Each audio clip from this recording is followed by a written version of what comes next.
this is Deb, District League Coordinator, Southeast Michigan, and we will be discussing information pertinent to captains and teams for our 2016 Fall Combo and 40 and over mixed doubles leagues this year. As I mentioned before we started the recording, this will be a recorded session and available at our district website, which is now on the screen there for you at semich.usta.com. When you go onto the website, if you go to the left-hand side and select USTA Leagues, that'll bring up a lot of other information about our league program, as well as the one other good place to click on that is the Captain's Resources button, and that will give you a lot of information. Check to see. We have a few more people that will be probably coming in, but we'll just keep moving here. Many of you have been captains before, and hopefully you're aware of us that we do have a Facebook page, and that is where all the pictures are available for our district champions, state champions. We post those to our Facebook page where you can also grab them for your own team's reference, or if you want a copy of someone else's picture. We also have a Twitter handle, and both of these can be accessed off our district web page as well. So we do tweet about what's going on. So, okay. And I know a lot of people ask, how we look in terms of other people in the United States, and we actually are the 6th largest league in the country. We're behind a couple big ones that I don't think we'll ever get around, but we have a very, very successful and competitive program compared to the rest of the country. Information for you to pass along or keep in mind for yourselves or anybody new that you might have come to your team. There is a new members, junior or adults incentive for any new USTA member as you're joining. If you use the source code ORG16, you'll get a free US Open hat, but again, that has to be brand new members this year. We, as a district, offer a new members, lapsed members rebate. So any new member or anyone that hasn't been a USTA member for 5 years or longer can access our rebate forms on our website. That information is available at the member and community incentives that's on the left-hand side of the website as well. And the player sends that in, we will send them a $20 Visa, I believe it's a Visa gift card.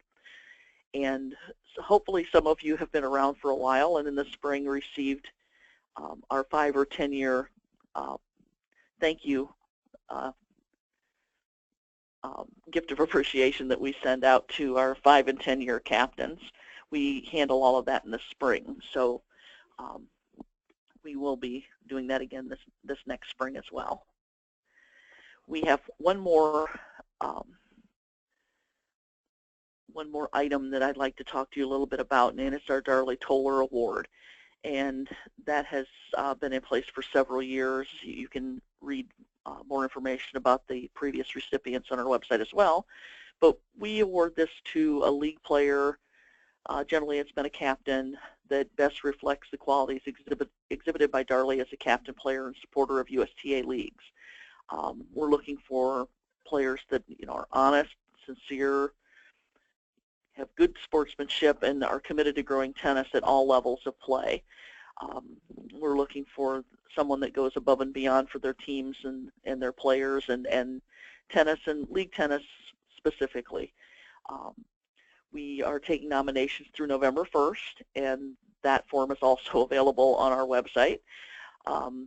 This award is awarded to the recipient at our annual meeting, which will be in January of next year.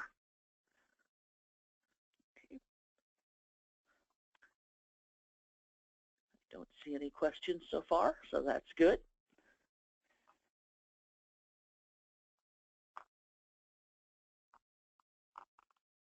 Just want to double check one more thing before we go forward here. Okay, I want to talk to you briefly about the captain's agreement, which hopefully all of you have taken care of already. Rescheduling issues and defaults.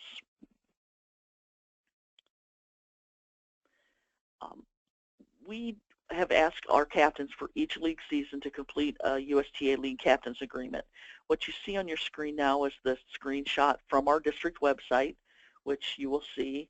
You see my cursor over here, USTA Leagues, and then there are several things that show up on the drop-down menu, and this goes further than the screenshot. There's more even below that, but this is found under Captains Resources, and at the very top is your link for the Captains Agreement.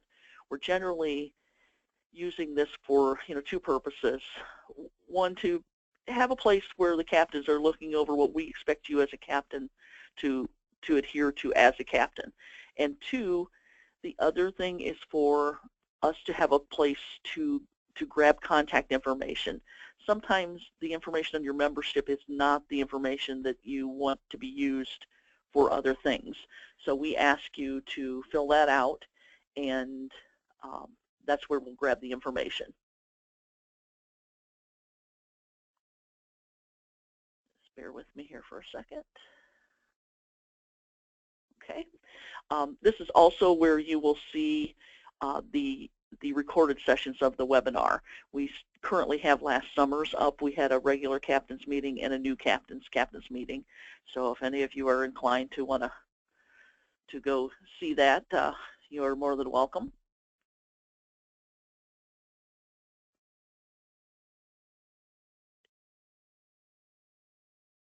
Okay. This is the very top part of the captain's agreement. Basically, we're asking that you commit that you're going to be honest, and that you are sharing the rules with your players, and that you understand that we're going to be using your email and phone number for communication between captains. We do not use it for non-USTA solicitation information, but this is our place to get your permission to do that as well too. Okay. Total team default policy. Last year, before the league started, we had a rewrite for the total team default information. Well, before we go on to this, I have someone that asked if they were a summer captain, do I still need to complete the agreement for the fall league? Yes, please. We're asking for it for each individual season. So there'll be 3-4 times out of the year, if you're a captain in a different league season, we're asking you to do it for each season. So yes, please, if you haven't done it already, please go in and fill that out again. Sometimes your phone numbers will change, sometimes email addresses change, so this is a place for us to be able to capture that as well. Okay, back to the total team default policy. Nothing has changed since our rewrite in April. So those of you that have been captains through the summer, this has pretty much stayed the same. It basically was just a place for us to write this out point by point, what will happen if a team commits a total team default. But first, let me say that as a general rule, our teams don't have problems with this. This is a situation where an entire match doesn't get played, or in the case of the 3 court teams that we have going on this fall, you have to play at least 2 of those positions to be a legal match. If you only play 1, it's the same as not playing any. It has to be a legal match. That said, our captains, you guys do a great job with getting people there, working on rescheduling where you absolutely have to, playing the 2 courts instead of 3. Those all count as a legal match. You're getting the players out there to play, everything's good. But when we do have the total team defaults, that's when it gets bad. So we wanted to lay out so that everyone understands that if there is a total team default, the team has always been expected to pay for the entire financial responsibility on that court, or all 3 of the courts. That's always been our rule. But now it's more clearly laid out that we're going to expect payment within 10 business days. The club told that expect this payment. Non-payment, captain and the players could be suspended for up to 364 days, and those suspensions begin at the end of the league season. If there's a second one or any additional ones, same process gets followed, but the captain will be suspended as a captain for the next 364 days at the end of the season, and there also is a team penalty of $100 to be paid to the district. Again, we don't generally have this come up as an issue, but we just want everyone to understand this is what we're looking at should we have issues. Where teams get in trouble and fall into this is they either don't have enough people, on their roster already, or we have the captain here or there, or a group of players that just are not really committed to playing. But I've dwelled on this a little too long, but we just want to make sure no one is blindsided. Okay. I mentioned about how to reschedule a match. For our fall season, we have many facilities that share the time with our USTA adult leagues and their junior team tennis leagues. Unfortunately, our seasons don't start at the same time, so we can't schedule everything all at once. So we always have this early time in the fall, in September until the end of October, where we don't have to compete for courts. All the courts that the club has that are open, we can take that time. Once JTT starts, things tighten up a lot at some clubs. We also cannot schedule into that time until after the schedules are done for JTT. So in the fall, any kind of schedule change that you want to attempt to make, if up until October 22nd, you can put anything into the schedule October 21st backwards. But if you have something that you want to reschedule,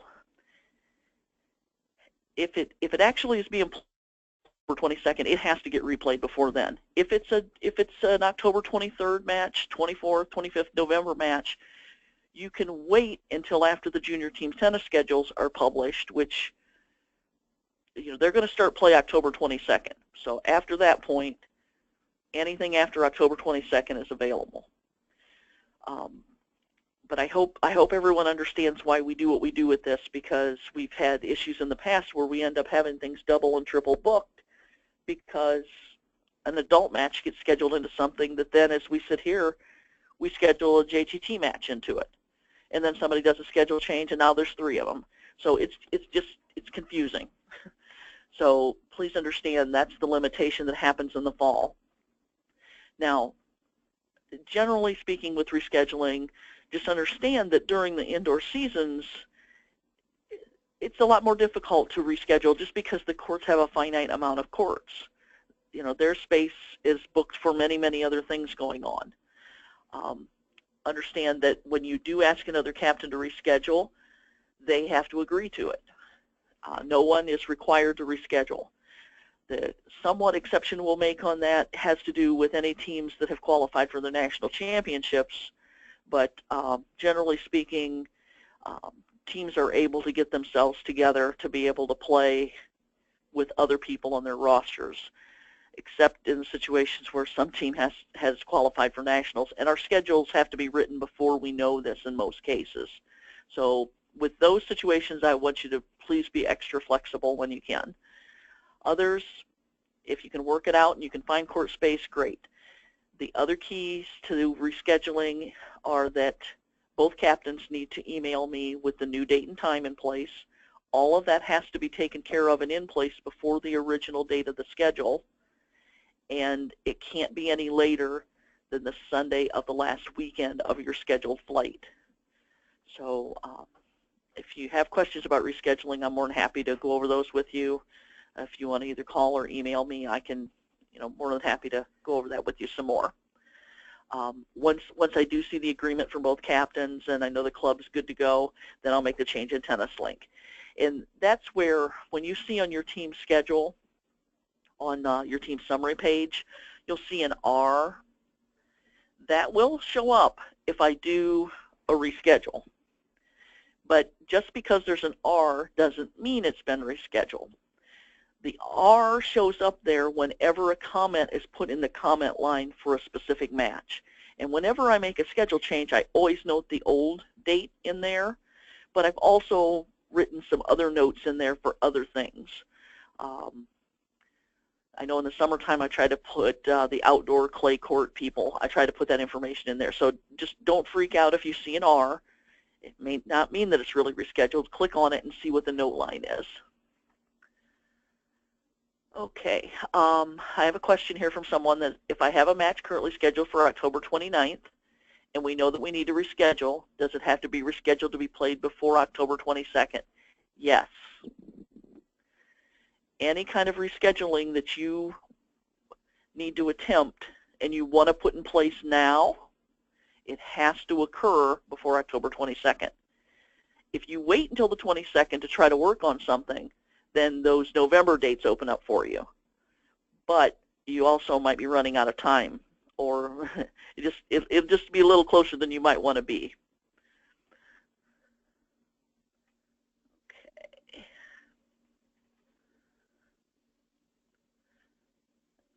Any other questions about rescheduling? You can either put a question in, or you can send me an email later. Okay. And then there's the what if I can't reschedule. This kind of goes back to the default situation, not necessarily total team default, but defaults. Keep in mind that both of the fall leagues are 3-court matches. A legal match means you have to play at least 2 courts. If you must forfeit a court, it has to be third doubles for both of these leagues. Team singles, you drop the third singles position. Our rules cover that if you give at least 24-hour notice to the captain and the team, your team is not responsible for the cost of the court. If you don't give 24-hour notice, you just show up and say, oh, we only brought 2 courts worth. Now we have people standing in the lobby that are angry because they wanted to play and they showed up and there's nobody there. And then we'll probably have your team angry and upset because your team is responsible for paying for the cost of that lost revenue for that night. So in the case of combo and mixed, it's $60, and the club's going to want for those 2 courts. So please give the 24-hour notice, and then you're home free. You know, nobody's going to be there wanting to play. The 4 courts that are there ready to go, you just go out and play. Club had the opportunity to sell the court, and everyone should be relatively happy. And you know, we've found that that works out pretty well, and sometimes you do have a situation where you just can't come up with all 3 courts, and 2 is legal. Okay. Now, for the fall of this year, we actually have 3 leagues playing, but we're not going to talk anything about team singles. We covered that on Monday night. But the 2 doubles leagues that we have going, the combo doubles, separate men's and women's teams, and the 40 and over mixed doubles teams, they're similar, yet there are some big differences between the 2. So this will help clarify some of the questions between the differences between these 2.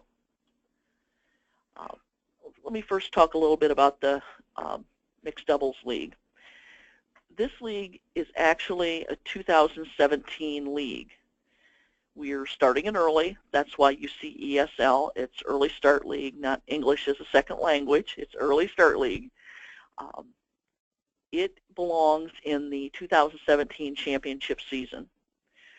This is the first of 4 league seasons we're going to offer for mixed doubles this year. We talked briefly about this in the summer meetings, but hopefully this will now start to make a little more sense on what we're doing. We're going to offer 4 seasons, rotate every other season. We're starting with the 40s in the Early Start League here in the fall. Then if you see the last bullet point, the Winter League will be an 18 and over mixed league starting up in January and run through April, depending on where the holidays fall. Then in the spring, May and June, we're going to do another session of 40 and over mixed. And then after that season, we will offer another session of 18 and over mixed. All of the seasons, the reasons that we're doing this is that prior to this, we've done a split season, 2 seasons, but split between age groups and levels, and we've had some feedback on that people weren't happy with that. So we're trying to do something to offer more opportunities for people to play and to be able to give everyone a chance at some point to, maybe you have to choose between playing one or the other in one of the seasons, but you can now catch it on the other season. So we're trying to hit everything throughout a 12-month period. One major change with this is that we're trying to go with one round robin. Now, if it's a group of 4 teams, we're doing a double, I believe, but I don't think we have any of those. There's at least a group of 6 is what we're looking at for minimum. We're also looking at flights that are teams with 7 or 8 teams. Everybody plays everybody once, and then the season's over. It still is a situation where players have to play at least 2 matches to be eligible to advance to playoffs, but the seasons are shorter for all 4 of these.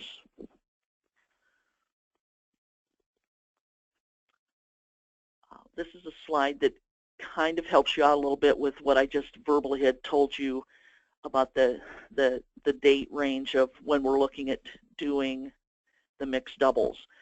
Now, after each round, our goal is to have a playoff, and right now the playoff for this first season, we're still in a TBA situation on that.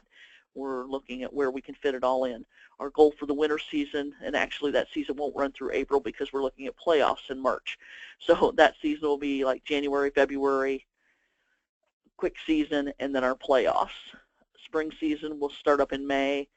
We have the playoff date set for July 15th, 16th, that weekend. And then our 18 and over, we're looking at September for that. Now, this current season with mixed doubles, we've pushed that into Friday nights. We've only allowed Sunday in rare situations for overflow. And in fact, we were able, all the clubs were able to adjust to the Friday night situation. But we did have 2 matches out of Chippewa that we had to schedule for Sundays just because of court availability at Chippewa. So we just have 2 matches out of all of the mixed doubles matches that had to go to a Sunday. Now, come season 2, we're a little more opened up because of the other offerings. The reason we went to Friday nights in the fall is so that the combo or the mixed doubles people didn't ever have to choose between playing mixed or combos on Saturday or Sunday. In addition to the fact that we have the singles league running, we have a lot of people that try to do at least 2, if not all 3 of them. So we try to make it so that everybody would at least have to choose within that specific league. Okay. Now, let's talk about combo doubles. We're using single or double round robins. It depends on the number of teams in the flights. The 7-5 women I know all ended up in flights with either 7 or 8 teams. All 4 of the flights are exactly the same. So all of the women on those teams are going to get the same amount of matches. With most of the combo doubles, we've done a double, or if you're in a group of 4, we do a triple round robin. Nothing has changed from that. The other thing about the combo league is that it is a 2016 league. So it follows everything that's been in place for 2016. Again, with combo will play on Saturday or Sundays. Another thing to be aware of for the women, we have a day league at 6-5 and 7-5, but women cannot play on a day league at the same level as she does at night. You could do a 6-5 day team and a 7-5 night weekend team, but you can't do 2 7-5 teams, one during the day and one on the weekend. It has to be 2 different levels. Combo also does not have any limitations between partners' ratings, and I've had several questions about that. But it's not a national program, and Midwest does not have a rule on the differences between partnerships. So yes, a 4-0 and a 2-5 can play together at 6-5. Not sure I'd recommend that, but it is legal. The goal with combo was to try to get players with the 2 shoulder levels to play together. So the ideal combinations for 7-5 is 3-5 and 4-0. Ideal combinations for 6-5, 3-0 and 3-5. But there are no limitations. So you may see that either on your own team or with an opponent. Okay. A couple other things that come into play, and I made this slide so that you can see these two leagues side by side. They're similar, yet there are a couple things that are very different. Match fees are $15 per player per match. The age division for combo is 18 and over. The 40 and over mixed doubles league, of course, is 40. Now, with the combo league, the player has to be 18 by the end of this year. So if a person has a December birthday and they're going to be 18, the system will let them in, not a problem. The 40 and over early start mixed league, we ran into something that was just we weren't aware of when we set this up.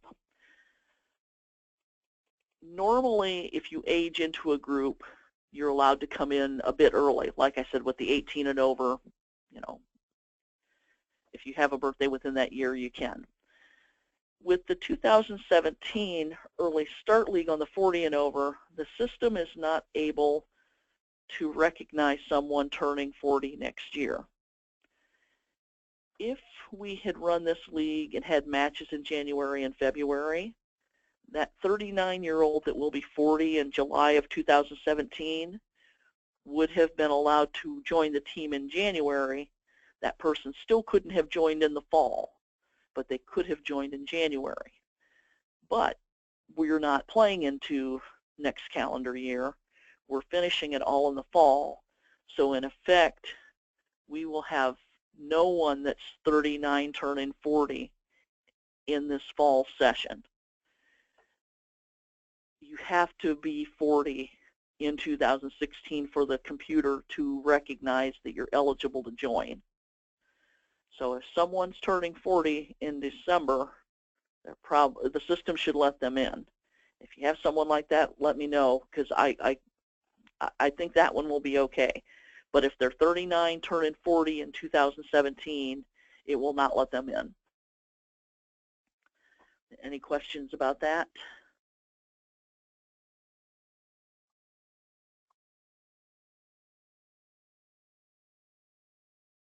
Okay, let me take a look. I've got 3 questions. Nope, just from the last time, sorry. Okay, next part of this slide is the partnership situation. Like I mentioned with combo doubles, there's no limitations. With mixed doubles, it is a national program, and national regulations limit the difference between partners to 1.0. So a 4-0 and a 3-0 can play 7-0. A 5-0 and a 2-0 cannot. An 8-0, a 4-5 and a 3-5, yes. A 5-0 and a 3-0, no. That's 2-point difference. 4-5, 3-5, subtract them, you get your 1-point difference. That is something that is not set by us. It's a national regulation. Day of matches, combo Saturday or Sunday. Mixed doubles Friday nights, and the 2 matches that landed on Sunday in an overflow situation. Now, the other thing that's different, big time different between these 2 leagues, have to do if your team advances to playoffs. With combos, remember it's a 2016 league, so the players in this league will use the rating that they have at the time they register. Even if they get moved up, when the ratings come out, and those are generally out December 1st, and I believe all our registrations close before December 1st, so no one should have a new rating to worry about with combo. With combo, whatever you have when you've registered, that's what you can use to finish the season, and you can use at playoffs, because the playoffs are for the 2016 year. So if your team wins, all your players got moved up 3 levels, it's okay. You're going to go play in Fort Wayne, and you get to use all the old ratings. But remember, all of your opponents had that same opportunity too. So everyone's on the same playing field. If a person changes their rating, or if they get moved up and registration's still open, if they register with a new increased rating, that's what they have to use. But again, I don't think we're going to have that. I tried to double check all our closing dates for registration, and I think all of our combo leagues close before the new ratings should be out. Now, any question about combo?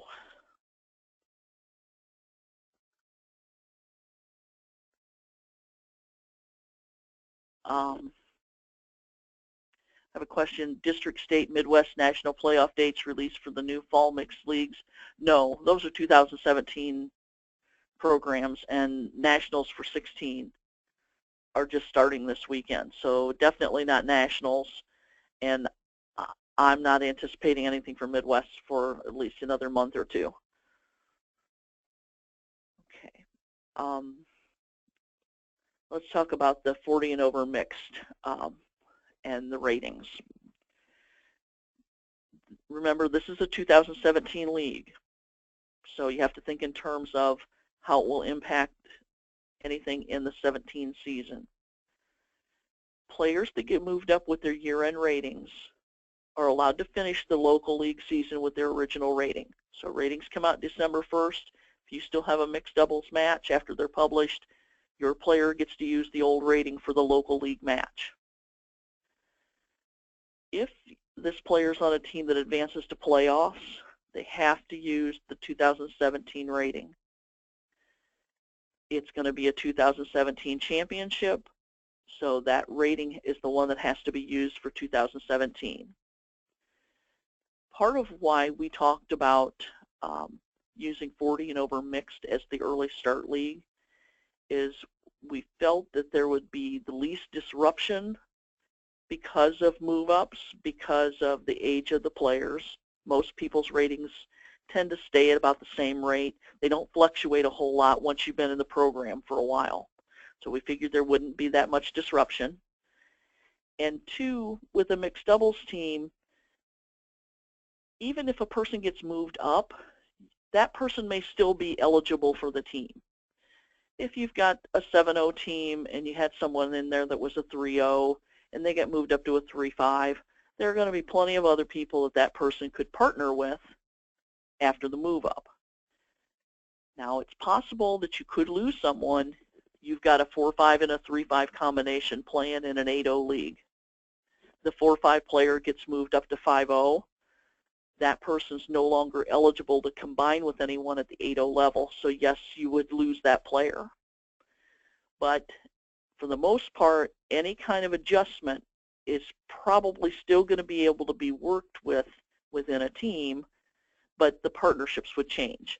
The other key question that you would have to look at too is, do you have someone that's eligible to play with them?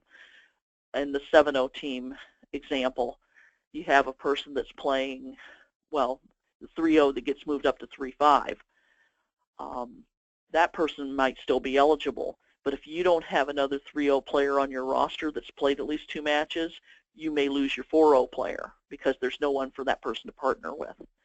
But again, the history of ratings and the fluctuations that happen, this was probably the least disruptive group to put into this time of season, the season to run right now. So if you have any other questions about this, please, feel free to give me a call or send me an email. Hopefully this will not negatively impact any of the teams, but know that in the mixed doubles early start, the player has to change to that new rating at playoffs and forward. In combo, you stay the same, whatever you had when you registered, because it's still a 2016. So we're staying in that season.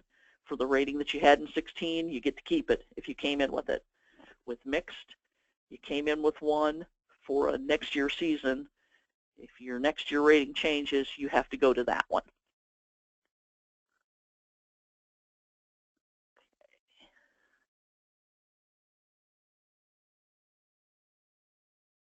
I just want to take a look here at my questions again.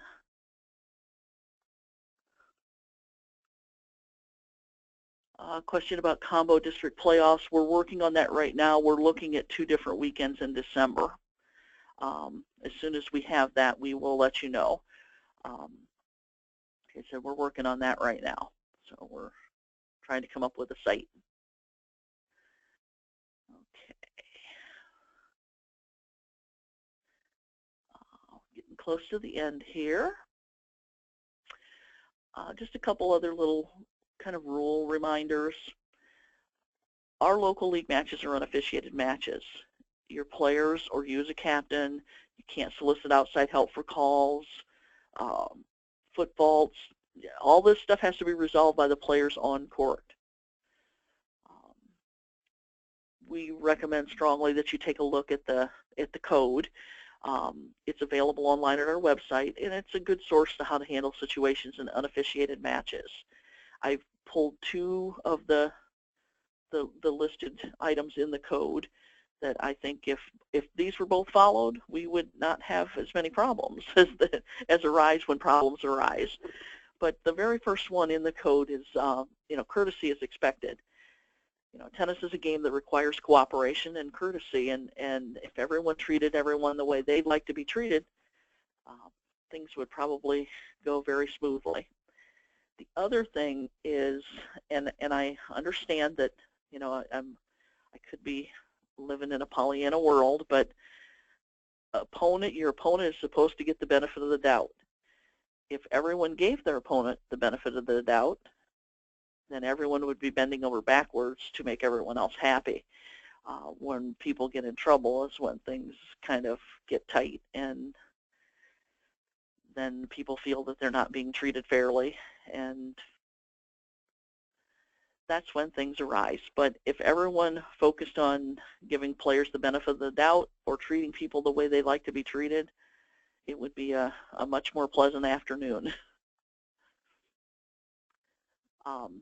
Championship dates, as I mentioned, the Mixed Doubles Fall League, we're still working on that situation. We're not sure exactly what we're going to do with that. As soon as we know, we will let you know. Combos, we're looking at a Saturday and Sunday in December before the holidays. The combo state championships have been set for Western Michigan as the host, and their dates are set. And the Midwest combo dates are set for Fort Wayne in March.